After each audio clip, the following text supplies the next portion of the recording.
સુરતની 48 વર્ષીય ખ્યાતિ પટેલે 300 કિલોમીટરની અલ્ટ્રા મેરેથોન દોડીને પૂર્ણ કરી છે.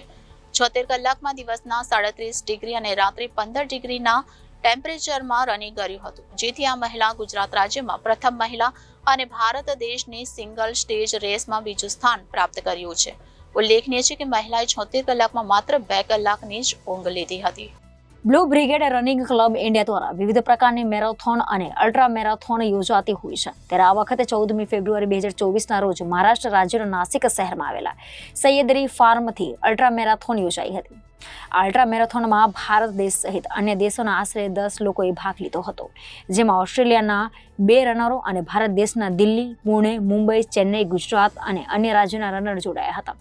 સુરત શહેરની 48 વર્ષની ખ્યાતિ કેયુરભાઈ પટેલ, જે એક કોફી લવર તરીકે ઓળખાય છે, વર્ષ 2015માં 50 કિલોમીટરથી ખ્યાતિ પટેલે દોડવાનું નક્કી કર્યું હતું. ત્યાર પછી 50 કિલોમીટરની 4 મેરેથોન અને 100 કિલોમીટરની 4 મેરેથોન, 160ની 1 મેરેથોન અને 222ની 1 મેરેથોન દોડી ફિટનેસને પ્રોત્સાહન આપ્યું હતું.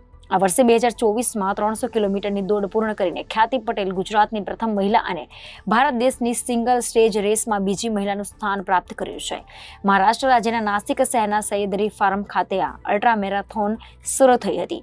76 કલાકમાં આ 300 કિલોમીટરની અલ્ટ્રા મેરેથોન, જેમાં ફક્ત 10% જેવો રસ્તો સીધો અને દોડવા જેવો હતો. બાકીનો 90% રસ્તો ખડબચડા પથ્થરવાળો હતો, જેમાં ચાલી પણ નહીં શકાય તેવા રસ્તા પર 300 કિલોમીટરની દોડ પૂર્ણ કરી છે.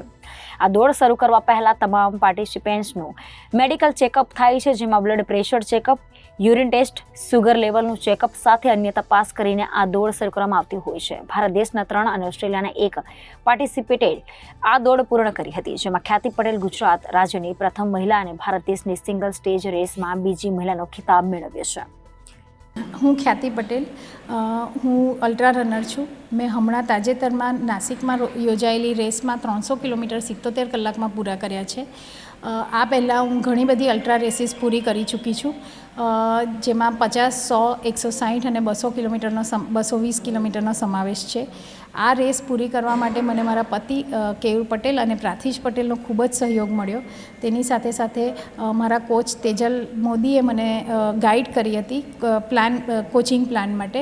ત્યાર પછી જતીન બજાજ, ચિંતન ચંદારાણા, પરેશ પાલા, દિનેશ પટેલ, અર્પણ ઝાલા, અંકુર હાંસોટી, એ બધા મારા રનિંગ મિત્રો છે કે જે લોકોએ મને પ્રેક્ટિસ અને રેસ બધામાં ખૂબ જ સપોર્ટ કર્યો, અને આ બધાના સપોર્ટથી હું આજે આ રેસ પૂરી કરી શકી છું.